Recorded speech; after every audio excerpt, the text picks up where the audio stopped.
morning, good afternoon, good evening, dear colleagues. Welcome to this thematic webinar focusing on building partnership for ocean mapping.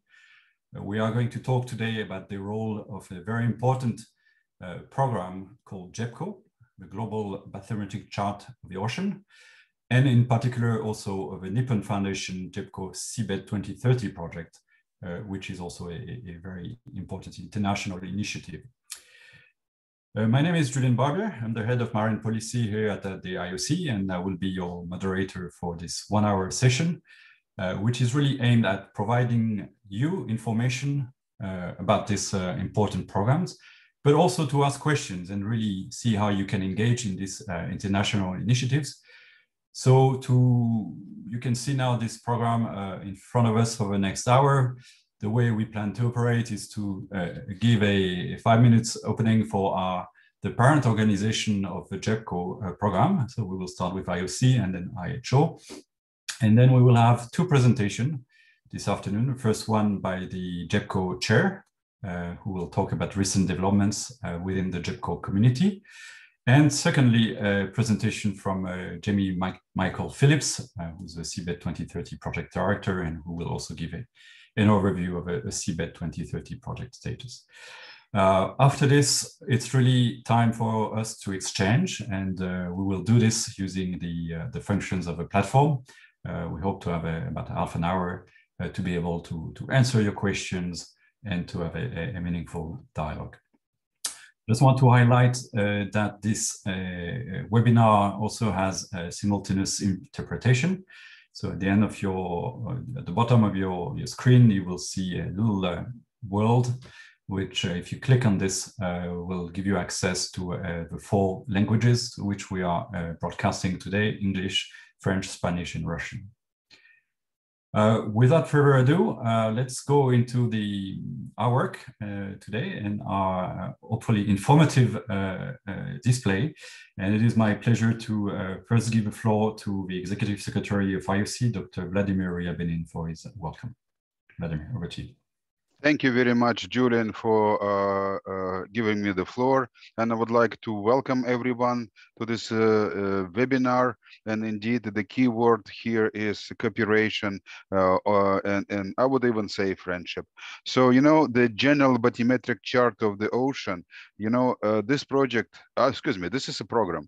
I have to be very precise here. So this program was founded by the Prince Albert I in 1903, and the IOC joined the International Hydrographic Organization as co-sponsor of this program in 1973. So, you know, we had after that a period of kind of weakness, you know, when IOC reduced its contribution to GEBCO. But I think it was a big mistake, and you know, at least during my time, it was one of the key issues when I came to this position, and one of the first questions whether we would like really to join IHO in working very actively for creating the map of our own planet, 71% of that. So that was not an easy question, actually, because of the lack of resources. So we conducted a survey, and it is overwhelmingly confirmed that IOC needs GEBCO. It needs to work with IHO, you know. And by that time, we had around 5% of the ocean depths covered by observations, contributing to this called GEBCO grid that is going to be introduced by our professional speakers. And so after that time, we had a huge help. That help came from the joint project of the Nippon Foundation and GEBCO, and that is already a project focusing. The project is called Seabed 2030, and the ambitious goal of this project is to cover 100% of the depths of the ocean with necessary observations and have a map of the ocean. So, you know, I would like to report to you, and it will be repeated, but I have the right of saying the first saying about this, in the sense that, you know, now we moved from 5% through this Seabed 2030 project to the level of 90% several years ago, 2 years ago. And now we can have 20.5 57% of the area, if because there is some uncertainty there, but you know, this is a huge progress. You know, in 3 years we achieved more than the whole world achieved in, say, more than 100 years. This is the pace of the project, and I think we need to continue this. So I call on IOC to work on this issue. This is very important for modeling, for even, and this means for climate. This is very important for tsunami, for storm surges, for navigation. So this is important for managing the ocean sustainably, which is the most important paradigm that IOC is working towards now. I would like to use this opportunity to congratulate our dear friends of International Hydrographic Organization, because on 21st of June, they're turning 100 years old. So I won't be able to see the 100 years old celebration of IOC, but at least IHO gave us the chance. So we are moving forward with the decade of ocean science for sustainable development, and Seabed 2030 is a contribution, is a program of that decade. In this particular case, we have once again to say this time this is a program of the decade, this project. So and my plea is just, ladies and gentlemen, we all need this, and just let me call on you so we don't wait another 100 years to cover the ocean completely with observations that would be creating the map of the ocean with the resolution that we need. Submarines still hit underwater mountains. This is the sad reality of our days. So let's just change this and have a good map of the ocean so we could manage this. So thank you very much and wish you a very good meeting. I'm pretty sure it will be very good. Thank you. Thank you very much, Vladimir. And I understand you will not be able to stay with us for the whole duration of a session. So again, thank you for giving us a little bit of time to introduce the IOC perspective.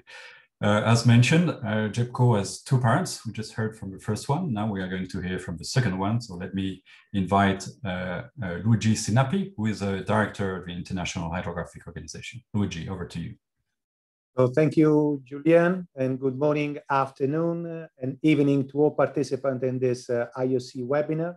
On behalf of the International Hydrographic Organization and its Secretary General, many greetings from Monaco, and particular thanks to the IOC and its Secretary General, remembering about our 100th centenary and the strong cooperation between these two intergovernmental organizations.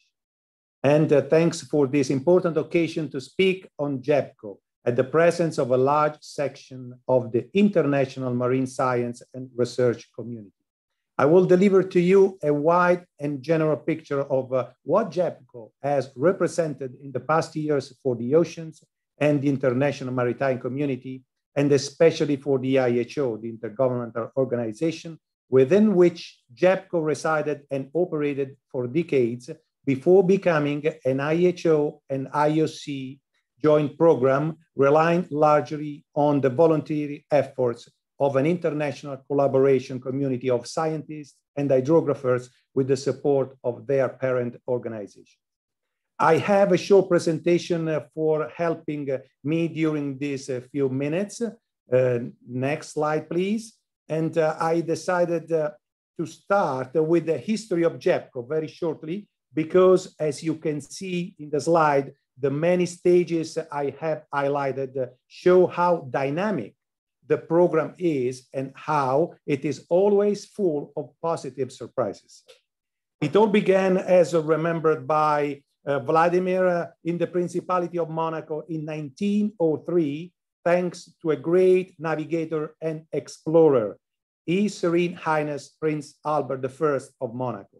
The following years, until 1972, apart from perhaps the highest moment in the history of GEBCO, represented by the speech on oceans delivered by the Prince in 1921 in Washington, is a succession of chart series editions produced at intervals of about 15 years. Soon after, in 1973, GEBCO became a joint IHO and IOC program. In the 90s, GEBCO's real transformation began with the first digital series, culminating in recent years with the launch of the Nippon Foundation GEBCO Seabed 2030 project and the decisive increase in the percentage of global seabed coverage. Next slide, please. But why is GEBCO still so important today?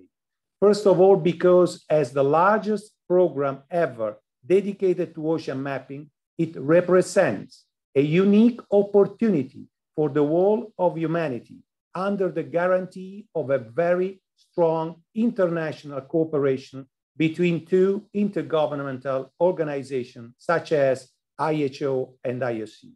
Then it represents a tremendous network for scientists and hydrographers from all around the world, and the capacity to catalyze and attract the stakeholders worldwide to always face new challenges in mapping the ocean's floor, such as to reduce the cost of the surveys, to keep up with the latest technologies, and to increase the capacity to gather ocean data and to manage big data. Next slide, please. To conclude with the challenges that await GEBCO in the future, today, as we all know, about 80% of the seabed is unknown. GEBCO's strength and resilience lie in its support for new initiatives that aim to 100% seafloor coverage, thanks to the universally acknowledged ability of a bathymetry to attract and gather all the main institutions, organizations, public and private stakeholders, industry representatives, and then scientists and researchers worldwide. The IHO recognizes the high value of GEBCO in mapping the seafloor, especially in the year of its centenary. In fact, working in these past years to advance maritime safety and efficiency and support the protection and sustainable use of the marine environment, the IHO and its 94 member states approved the new IHO strategic plan for 2021-2026. The plan is structured through 3 overarching goals, and particularly Goal 3, which states participating actively in international initiatives related to the knowledge and the sustainable use of the ocean. With this goal, the IHO is once more reaffirming the central role of GEBCO for the ocean's knowledge and the bridging role that GEBCO can play between the 2 largest global initiatives ever for the ocean, Nippon Foundation GEBCO Seabed 2030 project and the UN Decade of Ocean Science for Sustainable Development in a decade, this one, 2021-2030, entirely dedicated to the ocean. So this concludes my short overview, and I would like to thank you again for the attention, and please enjoy the following overviews scheduled in the webinar. Thank you. Thank you very much, Luigi. Again, thank you and happy centennial to the IHO. The IOC is a little bit younger, as you know, it's only 60, but it's always good to have an older and wiser friend to work with. So we very much join your celebration. We are older, great, but we have less member states. So that compensates. That's right. Okay, thank you very much. Now we've heard about the institutions behind GEBCO. It's important that we hear about the people and the leaders on the ground who are leading those initiatives. So we will start first with Evert Flyer, who is the chair of GEBCO.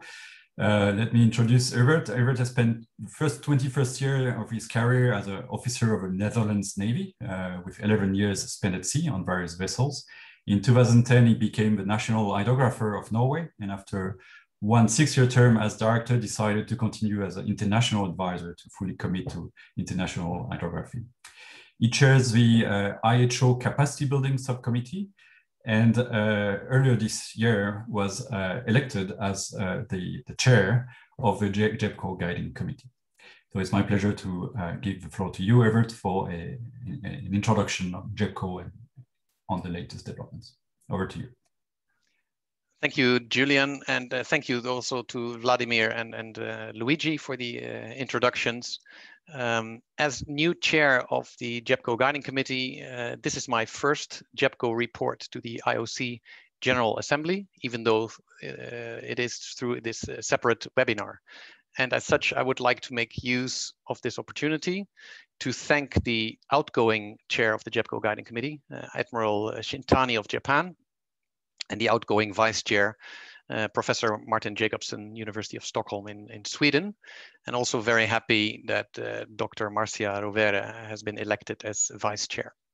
And so with that, we can start the presentation. And on this first slide, you see, and yes, thank you, the typical GEBCO products as they are known to many, the global ocean seabed in 3 beautiful maps. But that's because they look so good, perhaps we might have created an illusion that the job is done, that our planet is fully mapped. Next slide. And this, of course, is not the case. On the next slide, please. Oh, sorry. Yeah, I'm looking at two screens here. So the dark areas on this slide depict sea areas that are not yet fully mapped.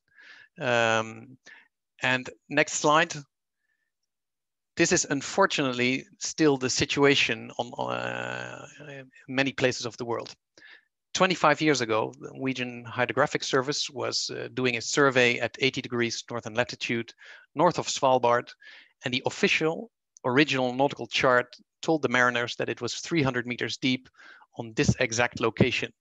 Yet we could have a crew member of our survey vessel stand on solid ground there. So obviously it was not as we thought it would be. And this is the case in many places. So this proof of lack of knowledge about our own planet is still highly relevant. In 2014, the Malaysian Airlines flight MH370 was lost somewhere in the Indian Ocean. And the search for the black box resulted in several 100,000 square kilometers of Indian Ocean seafloor physically being mapped to modern standards. New subsea mountain formations, ridges, volcanoes, etc. were discovered, but we also discovered that the area was about 1,500 meters deeper than we had estimated before. Next slide. So reliable and detailed knowledge of the depth and shape of the seafloor is the knowledge foundation of almost all ocean sciences. And access to reliable, detailed knowledge of the depth and shape of the seafloor is a precondition for all sustainable development of human activities in the oceans, seas, and coastal waters. Next slide, please. So for too long, we have ignored the consequences of our lack of basic knowledge of our planet. Next slide, please. And that is one of several reasons why progress has been slow for more than 100 years. On the land side, a 10-meter digital elevation model has been publicly available for many years, and even detailed topography of Moon, Venus, and Mars are publicly available. But since 2017, we have seen a significant improvement in global seabed knowledge with the start of the Nippon Foundation GEBCO Seabed 2030 project. And this year with, next slide, the start of the UN Decade of Ocean Science for Sustainable Development, clearly stating the need to complete a comprehensive map of the ocean floor. This recognition by all members of the United Nations is vital in our joint GEBCO community pursuit to finalize the mapping of our planet. Next slide, please. And GEBCO will have its 120-year celebration. So both IOC and IHO are youngsters compared to GEBCO. We will have our 120-year celebration in 2023. And despite the high ambitions of the Seabed 2030 project to finish mapping by 2030, ambitions that we wholeheartedly share within the GEBCO community, work of GEBCO will continue for decades after that as new requirements for access to more detailed knowledge develop. This means we need to invest in the future generations of ocean scientists and hydrographers to continue this last major exploration endeavor. Next slide. The Nippon Foundation GEBCO training program is a highly successful ongoing ocean mapping program that has educated 96 scholars from 43 coastal states over the last 16 years. 80% of the scholars are still working at the institute they worked at when starting the course, and 90% of them are still engaged with oceanography or ocean science. As GEBCO realizes that there are more ocean mapping programs out there, we have decided to start establishing a new subcommittee on education and training to liaise with this successful existing program and to identify and connect with other ocean mapping programs in order to engage new generation for this important work. Capacity building and, next slide, building partnerships, both regionally and nationally, is the core of what we do at GEBCO. Partnering with GMRT, with EMODnet, with GEMSTAC, and many other consortia and networks around the world, archiving publicly available global raw data at the IHO Data Center for Digital Bathymetry. And with increased momentum due to Seabed 2030 and the Ocean Decade, there is more visibility and attention for GEBCO.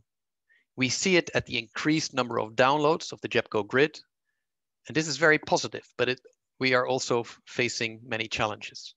And on a high level, the two biggest challenges are next, existing data not yet shared, and two, next, new data not yet acquired. Next slide.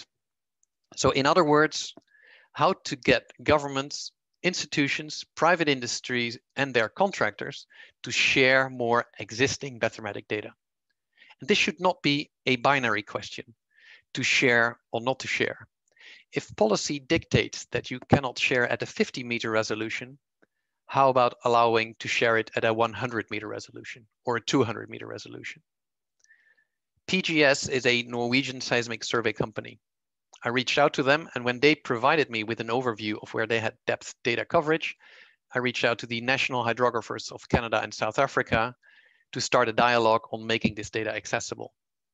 These are time-consuming and resource-demanding processes, but should that be a reason not to pursue these opportunities? In addition, now the entire fleet of PGS survey vessels logs data for Seabed 2030 and therefore for GEBCO during transit. And there are many more other actors out there, such as Fugro, that set the standard for ocean stewardship and contribute. And the other big challenge is how to get the remaining 80% of our planet's unmapped seafloor mapped. In money, this would require roughly some $3 to $5 billion of external funding. And hopefully the Ocean Decade provides fundraising opportunities. Next slide, please. Sometimes we can get questions like, what can GEBCO do, or what can IOC do, or IHO do? But the question should be, what can their members do? Another example, in Norway, the Institute of Marine Research operates research vessels that operate in remote Arctic and Antarctic areas. And they are equipped with depth measuring equipment. That is an opportunity. So now we have an MOU between the Hydrographic Service and the Marine Research Institute that their research vessels log bathymetric data at all possible times when on transit, while executing other operations, etc. And this led to the initiative of Norway writing a resolution on the same topic for the Antarctic Treaty Consultative Meeting, co-sponsored by US, Italy, and New Zealand, and was endorsed by all members of the Antarctic Treaty Consultative Meeting. This again, then as a follow-up, led to a joint statement between the Arctic Regional Hydrographic Commission and the Arctic Council Working Group on the protection of the Arctic marine environment on the importance of hydrography in the Arctic. And this was endorsed this year by the 5th Arctic Science Ministerial. Resolutions and joint statements have limited effect if not followed up by the real people that need to do the work, but they do hopefully inspire to do the right thing. So, summing up, as this is a IOC webinar, part of the IOC General Assembly, I would like to share with you how I see, if we can go to the next slide, the relationship of IOC members with GEBCO. Next. So the first one is, there is no relationship. That goes back to the slide of the people with their heads in the sand. Well, since you're watching the webinar, you're probably not one of those, but you are certainly familiar with people that have a background in ocean science And I would like your help to get those people also on board to support the activities that we're doing. Next.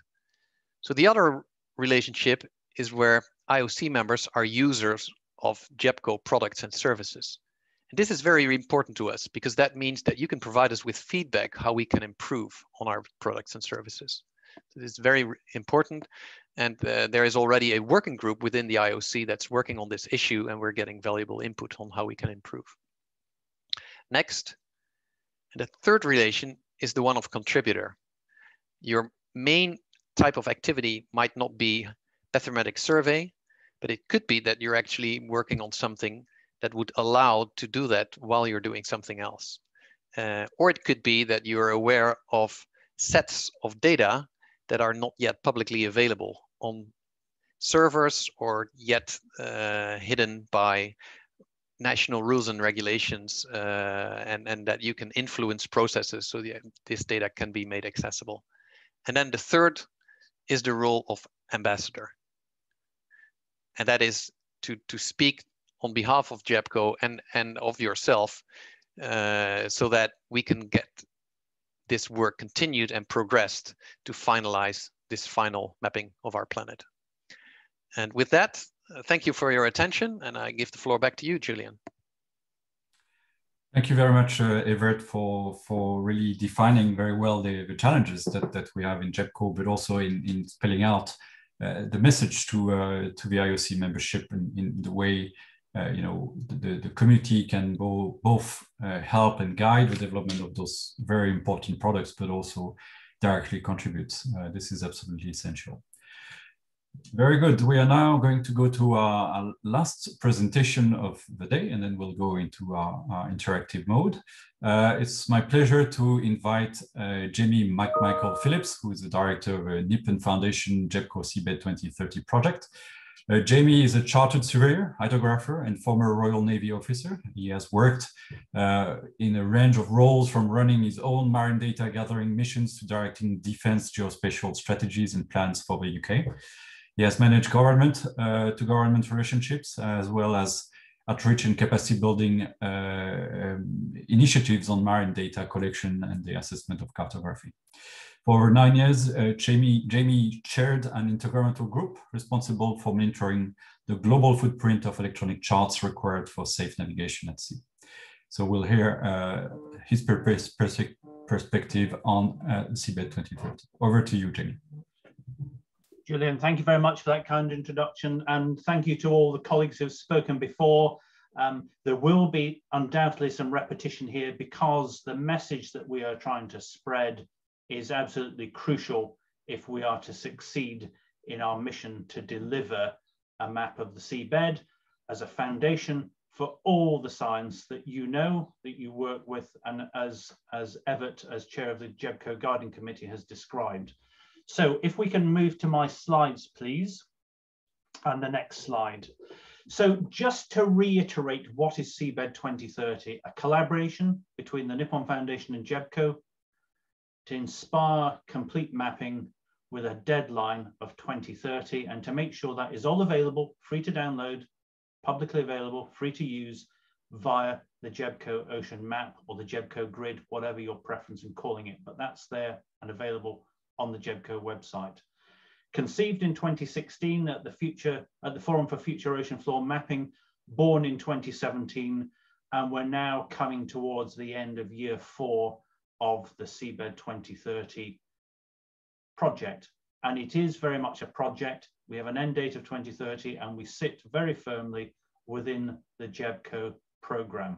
Next slide, please. So I don't need to tell the audience here the importance of bathymetry. I've borrowed this slide from IOC colleagues, and I think hopefully that makes sense to the listeners here. But bathymetry is the golden thread through very much all the decade outcomes. Next slide, please. Just a pictorial of how the Seabed 2030 project team are dispersed across the world. We are truly an international project, and the spots you see on this world map show where we have our global and our regional centres. And I won't say any more about that in the interest of time, but happy to take questions at the end.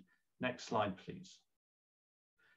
So the GEBCO grid, Seabed 2030 is an accelerator. It's a project that is designed to accelerate completion of the GEBCO grid.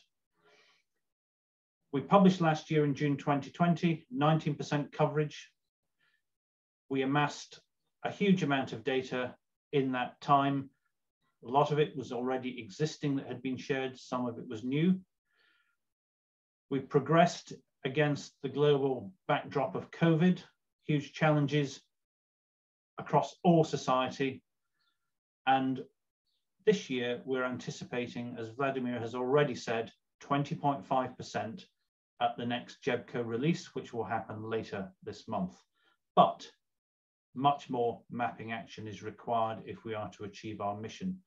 Slightly different world map here, but exactly the same as Evert showed earlier. The areas of darkness at sea are areas where we simply have no data in the GEBCO grid. Next slide, please. I just want to touch on this. I don't want to go into detail. Those of you that are familiar with sonar theory will be familiar with this type of graphic. But the bottom line is, what are our target resolutions? And in the right-hand side of the slide, you will see the target resolutions, which range from 100-meter grid squares out to 800-meter grid squares in deeper water. And why is that important? Next slide, please. This is what we're looking to fill. This is our variable grid. And the whole point is, we are not asking for organizations to share high resolution data. We're asking for, at best, 100-meter grid, at worst, 800 meters and beyond. And as Evert has already said, if you're unable to share high-res data, consider at what resolution you and those organizations that hold data can share it, because we need that data. 100 meters, to put it in perspective, one depth value in an area the size of a European football pitch. Next slide, please. Some of you who have maybe listened to Seabed 2030 presentations before might be familiar with this equation or a variant of it. So A is the data that exists in the GEBCO grid. B is the data that exists but has yet to be shared, and C is the area yet to be mapped within the ocean, about 80%. We're at the 20% level so far. But going back to what has been said before, we have contributors, we have ambassadors, we have users, but we also have, and we know, a huge amount of B still in existence that has yet to be shared. And my plea to all of you here, regardless of what level you're at in your careers or within your organizations, is engage with your superiors, engage with your institutions, engage with your governments, and look at how much of B can be freed up to be used in the GEBCO grid. UN member states have signed up to the decade. A fully mapped ocean is part of that, and it is hugely important that we achieve that. And 2030 is the aim for Seabed 2030, coincident with the end of the UN Decade of Ocean Science. So let's get some action there. Let's treat it as an old-fashioned coffee percolator. Let's start the heat going, so by the time the coffee is ready, it's bubbling out the top, and that's the amount of data we want bubbling out of the top into Seabed 2030. We're not a private organization. The data goes into the GEBCO grid, and for the data that is allowed, where we have a permission to share it more widely, it then sits at IHO's data center for digital bathymetry. But if all we're allowed to do is put it into the GEBCO grid, then that's fine, because at least we are progressing the GEBCO grid to that 100% level. And next slide, please. You've seen this before. I'm not embarrassed to show you it again, because it is crucially important. The areas of darkness are the areas where we simply have no data. Yet, if I was showing you a picture of the moon or Mars, there would be no areas of darkness there. That is a crazy situation to be in when we are surrounded by the world's oceans and we're so reliant upon them. Next slide, please. So how do we make it happen? We need scientists, we need policymakers, we need politicians, we need citizens to come together to act as contributors, ambassadors, to go out and spread the message as to why bathymetry is important, why a fully mapped ocean is important, and to go out and to gather data. And that is a pictorial of some of the activity that we've had in the last year or so. It's been a difficult year, as we all know, but we have been able to work with our partners to go out and gather data. And some of you will be familiar with the fact that on the 1st of January this year, at the start of the decade, the Schmidt Ocean Institute was at sea, pinging in the new year, actively gathering data that will contribute to the decade and also be used within the GEBCO grid. Next slide, please.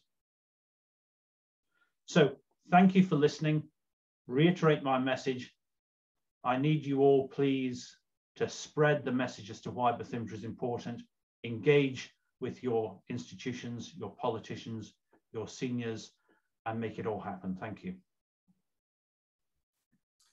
Thank you very much, Jamie, for making such a compelling case for really contributing to this international initiative. This is absolutely critical if we are going to engage all stakeholders and deliver our goals to map the ocean by 100% by 2030.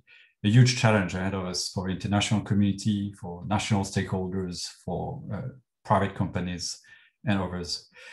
Okay, so this closes our presentation part of a seminar. We have, I think, about 20 minutes in front of us just to have an exchange. And I again invite you to use the Q&A function button at the bottom of your screen to pose your questions. And I can see we already have a few of these. So I'm going to start, and I'll invite basically Evert, Luigi, or Jamie to address those questions. The first one comes from Luciana Fernandez-Troilo.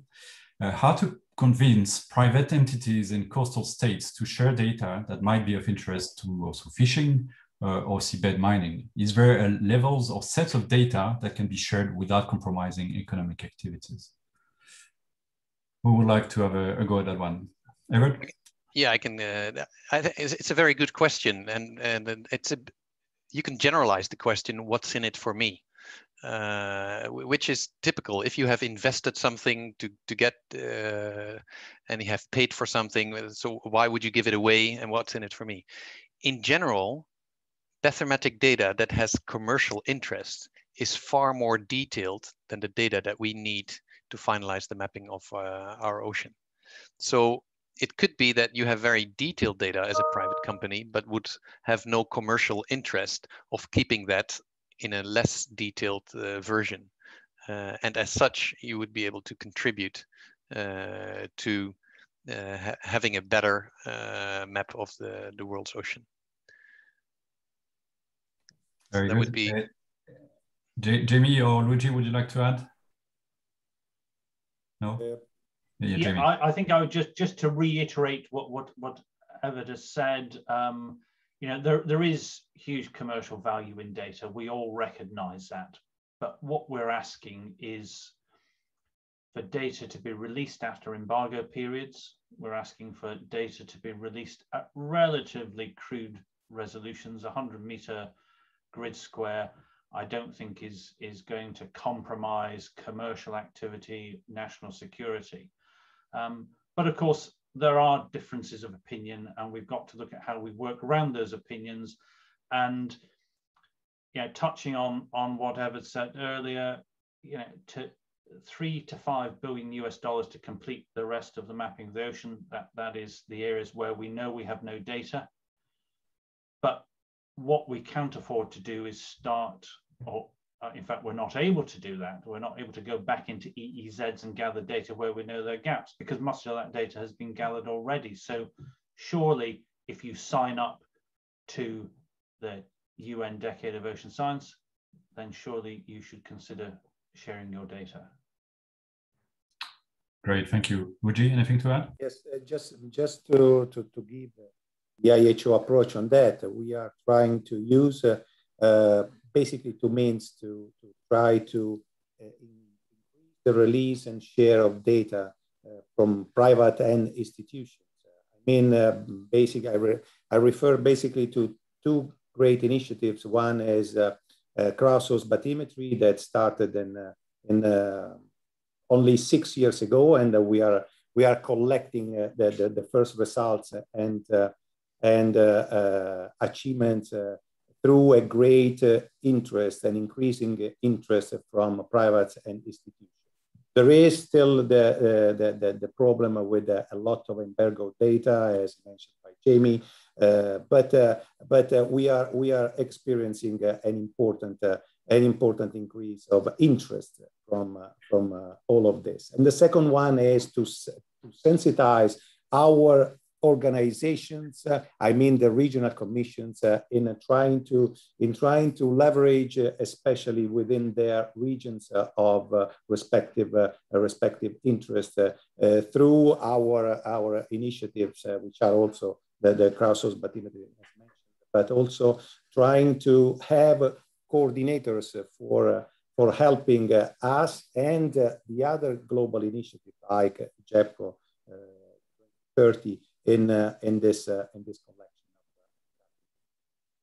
Great, thank you very much. Now another question, which is probably more related to capacity development, and this is from Syed Wasim Haider. Is it not possible for GEBCO to give short certificate training to the developing countries to build capacity in these fields? Of course, Evert mentioned the course that is being organized on a yearly basis. But what about actually doing training on the ground and in those countries with the users and the stakeholders themselves?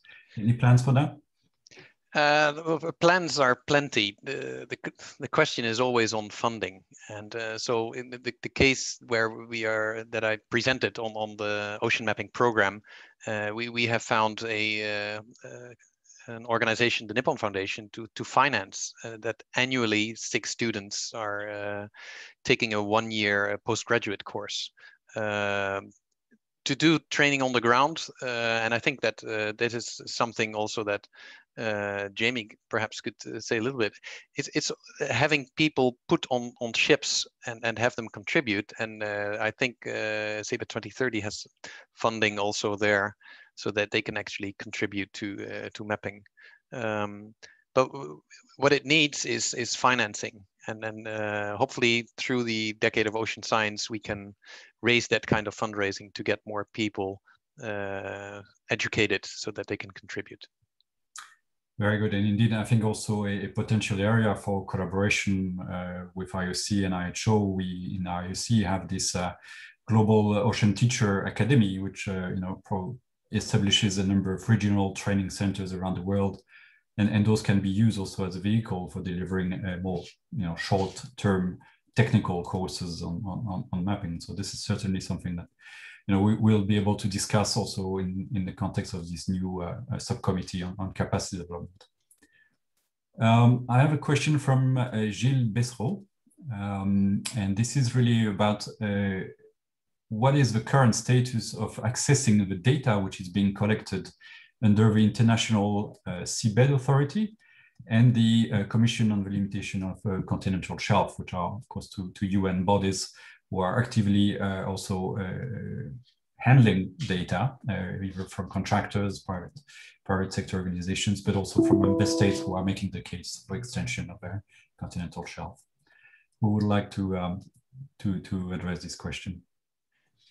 I can answer, and perhaps Luigi can follow up, because I know that Matthias Jonas, our Secretary General, is involved in this. I think several countries that are involved through the International Seabed Authority with deep sea mining are now thinking about how they can contribute data. So there is a process going on as we speak for several countries that are going to share data collected for this purpose. Yes, if I can complement, let me say that the IHO has an agreement.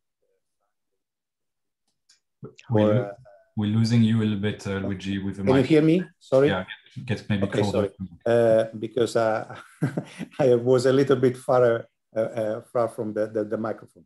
So just to complement, I want to say that we have an agreement signed with the ISA for the release of data, but a lot has to be done directly through the single mission.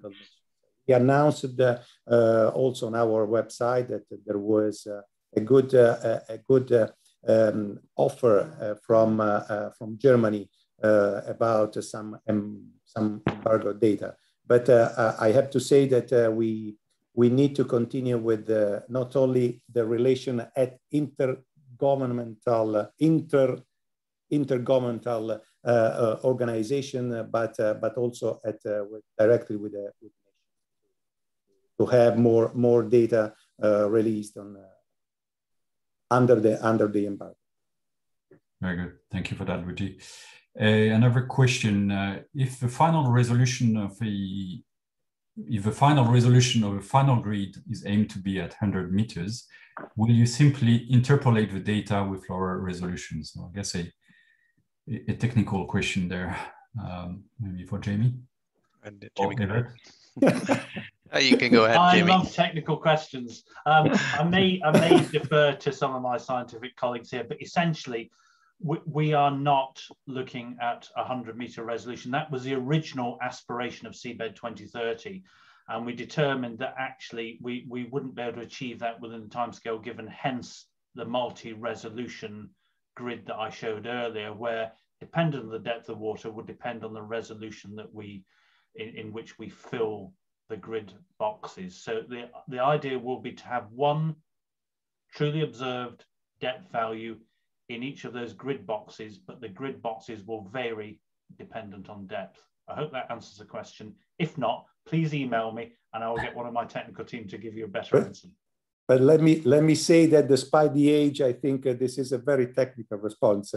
Also for me, definitely better than mine. If we have some difference only in the air, you still have white, I don't have. So, but I think it's quite technical response.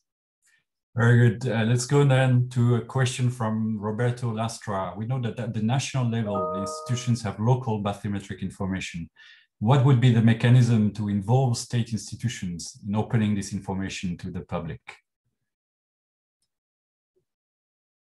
Who wants to go? That's the $1 million question, Julian.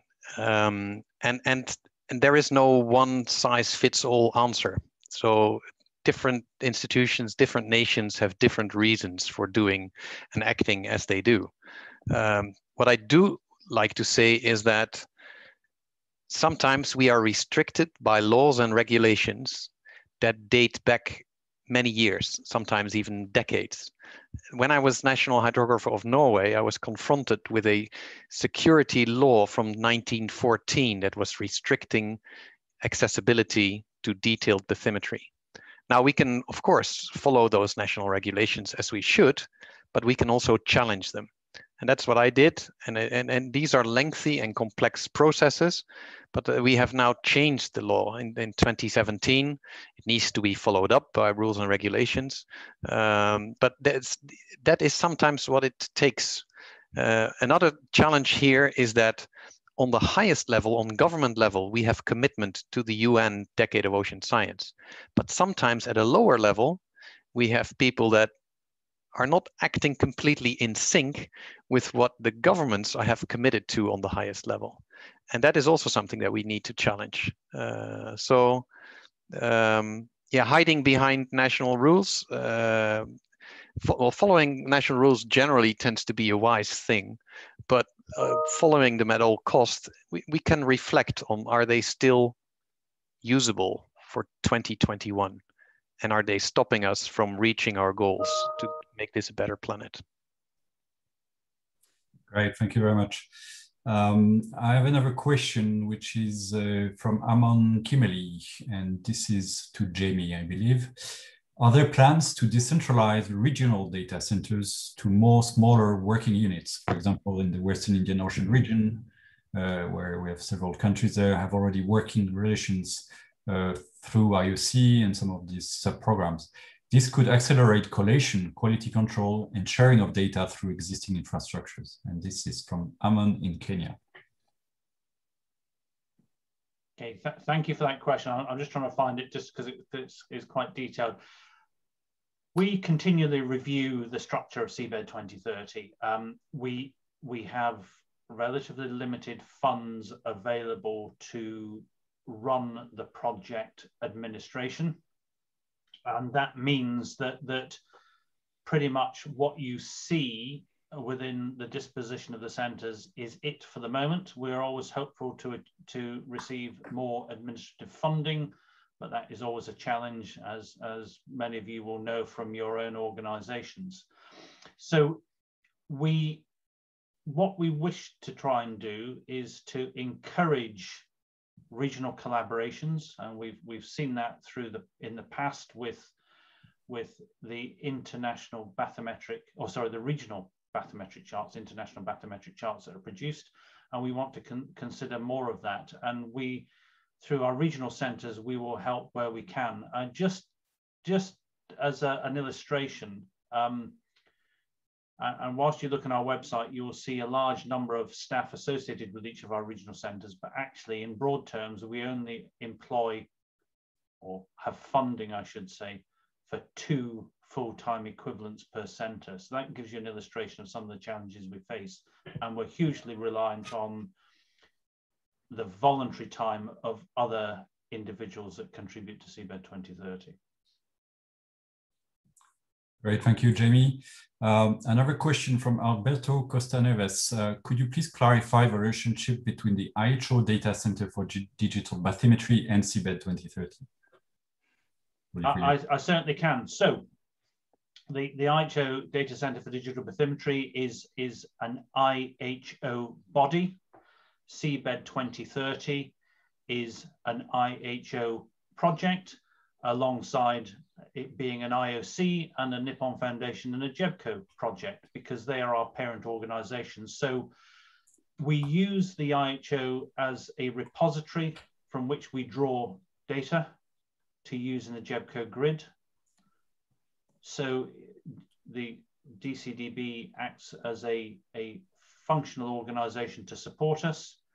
We encourage, through Seabed 2030 messaging, organizations to share data through the DCDB route, which is well established, fairly mature, and the mechanisms for sharing are published on the GEBCO, the Seabed 2030, and the DCDB websites.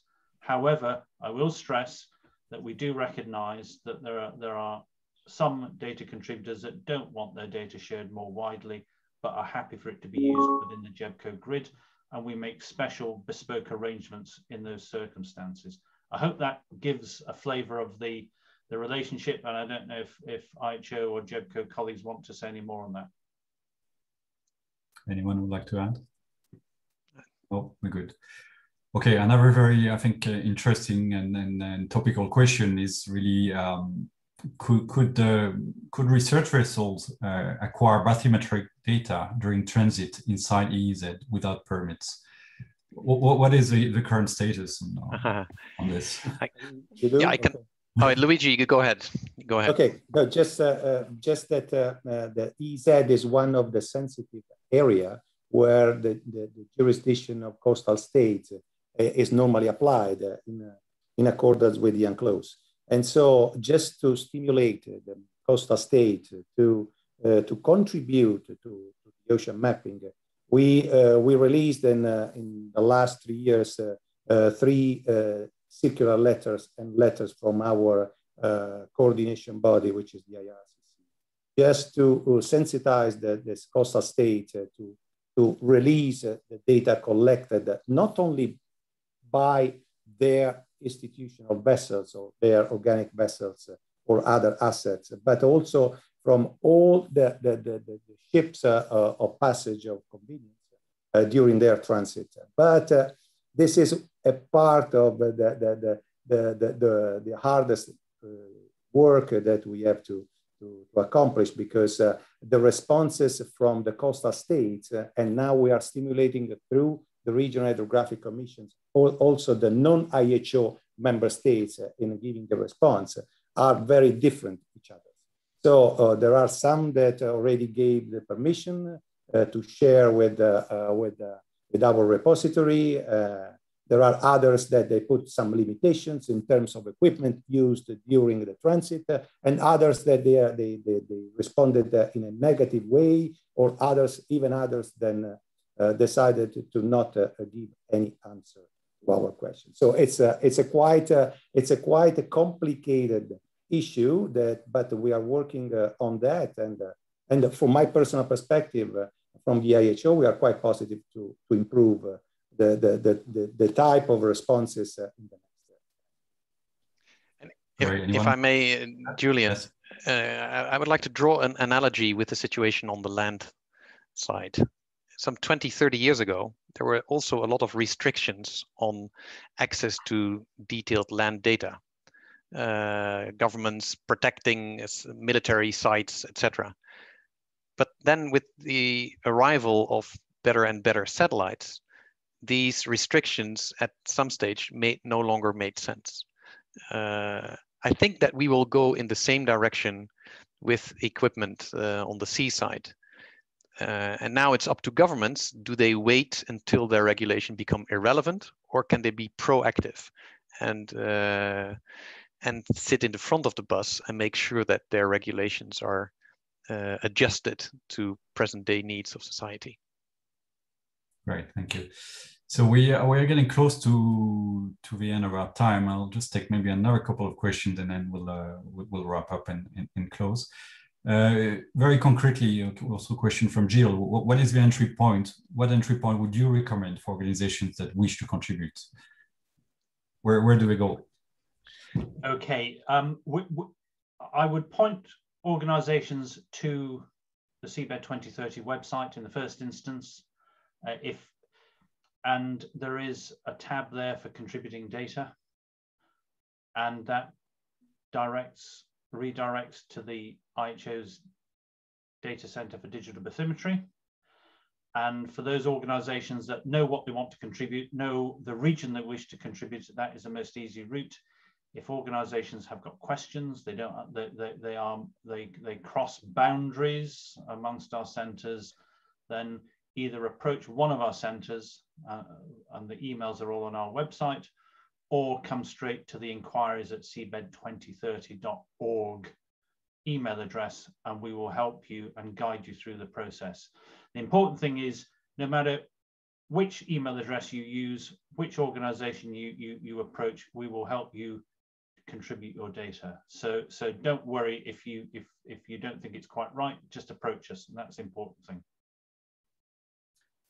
Great, thank you very much. I think we're getting to our time on the hour, but before closing out, first of all, I want to thank three of you for your very lively and spot on inputs to many of those questions. And I'm actually sad that we need to close the meeting for technical reason, but we do have a lot of questions still coming into the Q&A. So we'll certainly take those questions and try to come back to with some answers. So we'll I believe we have access to your emails, and we'll certainly provide you with some of those answers. But before closing, I just want to ask each of you maybe to give us what's the most compelling message that you would like to give both to the IOC community in a broader sense, to the international community to contribute to this major effort. Let's start with maybe you, Evert. Thank you, Julian. Yeah, and I might be repeating myself, but like I said, there are two major challenges here. And the one is on the sharing of data, allowing access to the public to knowledge of the shape and depth of the sea floor, dealing with national regulations, private industry, etc., and make this happen at least to a minimum level. And the other is to see how we can jointly raise awareness that will facilitate fundraising to finalize this ocean mapping activity. Very good. Jamie? I think just to re-emphasize what Everett said, collaboration, collaboration, collaboration. We all need to come together. It's our ocean. We need to provide that foundation layer. And I would encourage everybody, no matter what level you are within your organization, no matter what level you are within your career, to spread the message of the importance of seabed bathymetry and to encourage those within your network, your seniors, your governments, your institutions, your companies to contribute data, and let's together make it all happen. Very good, thank you very much. And finally, Luigi. And this is my turn, I think, just to say that GEBCO has had and continues to have a primary role in and for the IHO and its member states, and I'm sure also for the IHO. And GEBCO still has the potential to inspire current and future generations of scientists and hydrographers to support the discovery and the sustainable growth. And with that role, I think in conjunction with the other global initiatives in favor of the ocean, will be covering a primary role in the ocean for the humankind. Thank you. Thank you very much, Luigi. So also on behalf of IOC, let me also confirm our commitment. I just want to inform you that there is a report of the chair of GEBCO that Everett has prepared as part of the documentation of the IOC Assembly, and which is on the IOC Assembly website. So if you want to find out a bit more details on the current work of GEBCO, I really invite you to consult it. I also want to highlight that this session is being recorded and will also be made available on the website, so you can always look again at it if you want to remember some of those key messages we've heard today. And we will also, if the panelists are okay, we will also share the presentations with no problem. The participants that have been with us today.